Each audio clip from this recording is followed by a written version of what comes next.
कि जाति भगवान ने नहीं ब्राह्मणों द्वारा बनाई गई है, ऐसा स्टेटमेंट 27% से अतिरिक्त, जबकि देना जिसकी इतनी संख्या संविधान के रूप में भी यहाँ यूज किया गया लंबे समय, जिसको बाबा साहब अम्बेडकर ने जलाया भी, मनुस्मृति जिसको हम लोग कहते हैं। चंद्रशेखर हमारे साथ मौजूद हैं, हम उनसे खुद बात करेंगे। आज गोरखपुर आए हुए हैं, इसके पहले भी गोरखपुर से उन्होंने योगी आदित्यनाथ के खिलाफ चुनाव लड़ा था। आज गोरखपुर 1 साल के बाद उनका आना हुआ है, हम बात करेंगे। चंद्रशेखर जी, मेरा आपसे एक सवाल ये था कि आप 1 साल के बाद गोरखपुर आए और आने के बाद आपने गोरखपुर को देखा भी करीब से, क्या कुछ बदलाव यहाँ पे नजर आया मुख्यमंत्री के शहर में? देखिए, गोरखपुर बहुत प्यारा है। जिन लोगों के पास लंबे समय से शासन सत्ता रही है, जिनको गोरखपुर की समस्याओं के लिए लड़ना था, पिछले इलेक्शन में हमने लगातार उन मांगों को उठा के सरकार के उन लोगों को मजबूर किया कि वो उन बुनियादी समस्या को समस्या समझ के उनका निदान करें। एक जो सबसे बड़ी समस्या थी गोरखपुर की कि यहाँ पानी से लोगों को जल भराव से निजात नहीं मिलता था। मुझे कल आके जानकारी मिली कि जिन मांगों को मैंने उठाया था, मुख्यमंत्री ने उनको गंभीरता से लेकर उन पर काम करने का प्रयास किया है, लेकिन जो और यातायात की समस्या है या रोजगार की समस्या है, जो नशे की समस्या, क्राइम की समस्या, उस पर बड़ा काम नहीं हुआ है।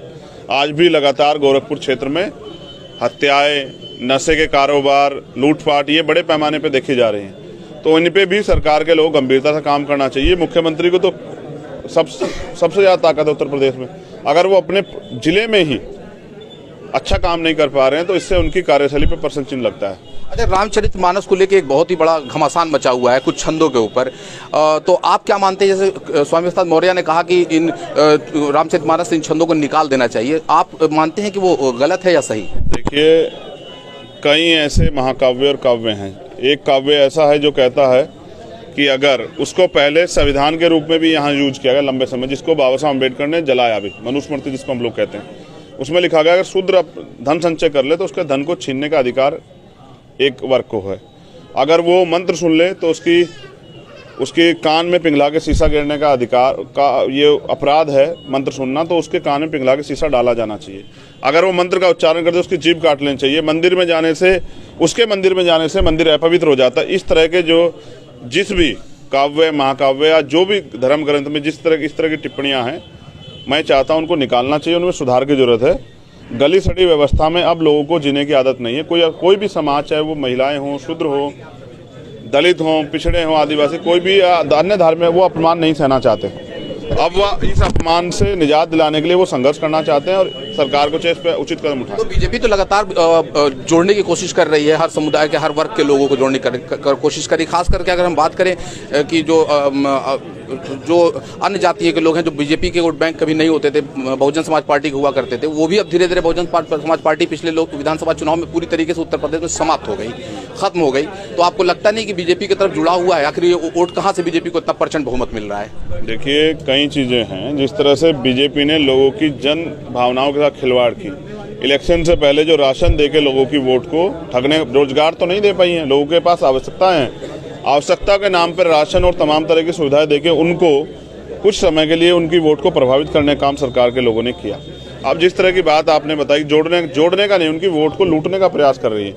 अगर वास्तविकता में जोड़ने की बात है तो मैंने उनके गंभीर इशूज 4-5 इशू उठाए हैं कि जो अति पिछड़ी जातियां हैं उनको भी मुख्य धारा में लाने के लिए 27% से अतिरिक्त, जबकि देना जिसकी इतनी संख्या भारी उसकी उतनी हिस्सेदारी, संख्या के आधार पर आरक्षण व्यवस्था देश में होनी चाहिए थी, लेकिन फिर भी 15% अतिरिक्त 27% है, क्योंकि अब कैप खत्म हो गई है। अति पिछड़ी जाति को आरक्षण देने का समय अब आ गया है।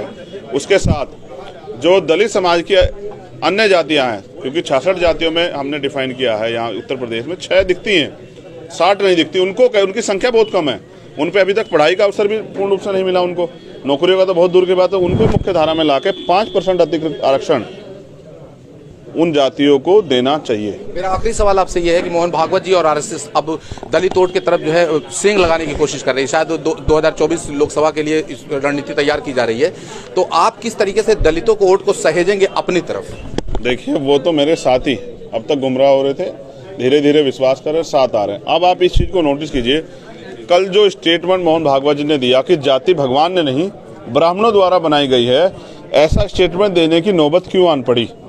ऐसा स्टेटमेंट देने की नौबत इसलिए आन पड़ी क्योंकि अब इन वर्गों के अंदर चेतना, जागरूकता उत्पन्न हो चुकी है। अब वो अपनी बात को कहने के लिए उनके पास वॉइस है, अब वो संघर्ष कर रहे हैं, वो सवाल पूछ रहे हैं। इसलिए आज से पहले अगर कभी किसी संघ के प्रमुख ने ये बयान दिया हो तो आप मेरे याद दिलाइए कि जातियां ब्राह्मणों ने बनाई।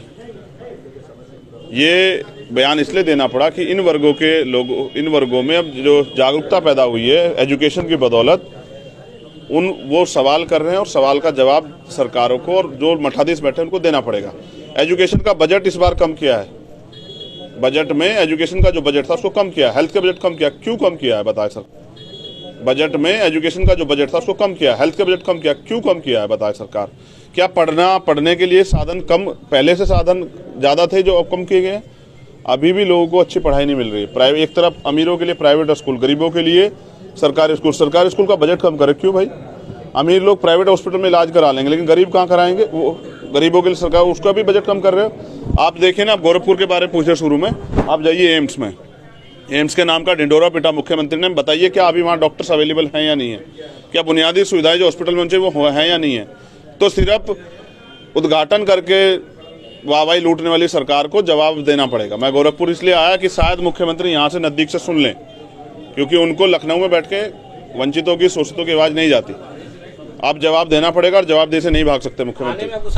आजाद समाज पार्टी के राष्ट्रीय अध्यक्ष चंद्रशेखर की बात आपने सुनी। इन्होंने बताया कि सरकार पूरी तरीके से उत्तर प्रदेश में विफल है, पूरी तरीके से इन्होंने फेल्योर बताया। साथ ही साथ मोहन भागवत के स्टेटमेंट पे इन्होंने कहा कि अब दलित जागृत हो चुका है, जागरूक है, सवाल पूछ रहा है, इसलिए आरएसएस उन्हें रिझाने की कोशिश कर रही है, लेकिन दलित वोट बैंक उनके तरफ है, उन्होंने साफ तौर से कहा।